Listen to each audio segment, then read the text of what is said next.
All right, my question, what proportion of Canadians do you think experience high levels of anxiety?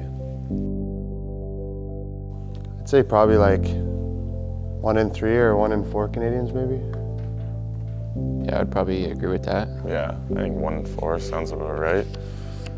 Yeah, 1 in 4 Canadians have experienced high levels of anxiety. So yeah, quite a few, 25%. All right, so a question I got for you guys is, how do you personally take care of your own mental health?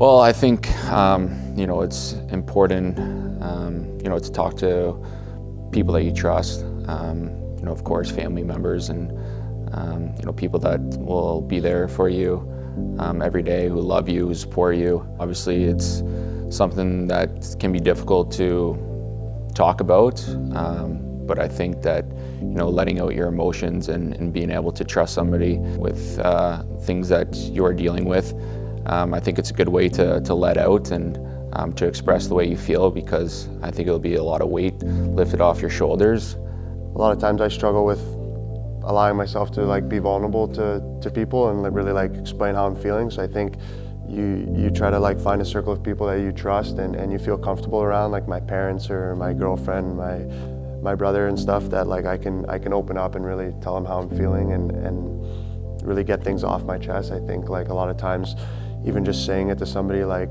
takes a weight off your shoulders and you definitely feel a lot better afterwards. Mm-hmm. Yeah, I'd agree. I'd say that a lot of times, especially when I was younger, I felt like I would kind of run away from feeling those feelings just because I thought they were, you know, uncomfortable to feel. So yeah, finding someone that you trust to talk to is a way that you can kind of work through your problems, instead of, I know in the past I would just, you know, ignore them or cover them up with whatever was going on that day. But yeah, those things build inside, so it's good to, like you guys said, talk about them. All right, I got the next one. What percentage of people struggling with their mental health are not getting the help they need? I'd say probably over 50, like, I don't know, 60, 70%.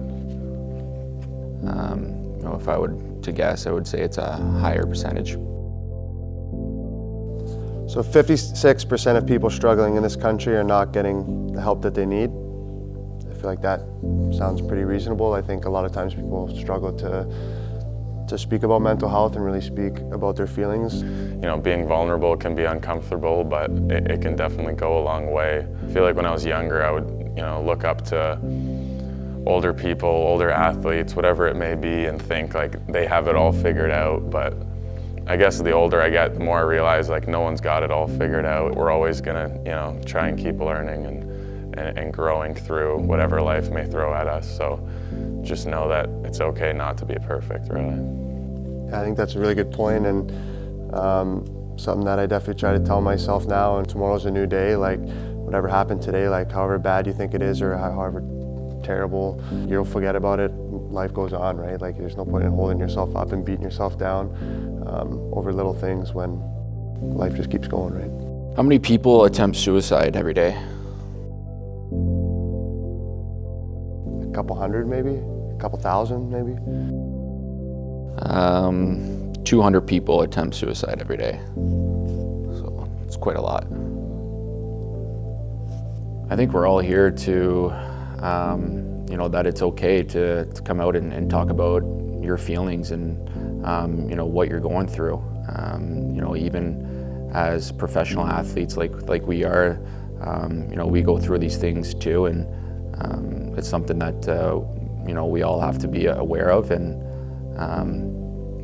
like I said, it's okay to seek help. Yeah, I know for me, it was important to come and do this talk today, just because when I first came to Montreal, like it was a tough time, tough transition for me. My whole life kind of changed in the span of one day. And about a month in, I was sitting there thinking like, you know, I'm in the NHL now, I'm playing for the Habs. This is the biggest, you know, dream realized I could ever have. And yet for whatever reason, I was still like a little, not unhappy, but I was anxious. I was, you know, I was still struggling, even though I guess from the outside it would seem like, you know, it was something that was, you know, a childhood dream. So I kind of thought about things, and it's just something that I want to do, as I keep getting older or whatever, more established, whatever it may be, I want to, you know, show that it's okay to struggle and be a part of the community, really. I feel like it'd be great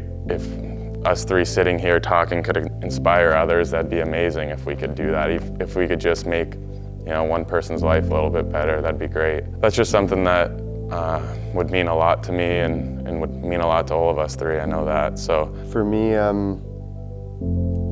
my whole life like is always just kind of put things on the back burner and just like work harder, or, like suck it up and things like that. And I think as I got older, like I started to realize that like that's not the best way to do things maybe, and just always like keep everything inside and like just kind of like internalize it and just try to like push it to the side.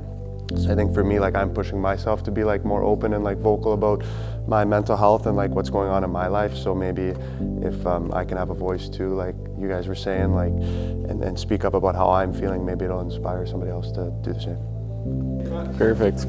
Perfect. Thanks, guys.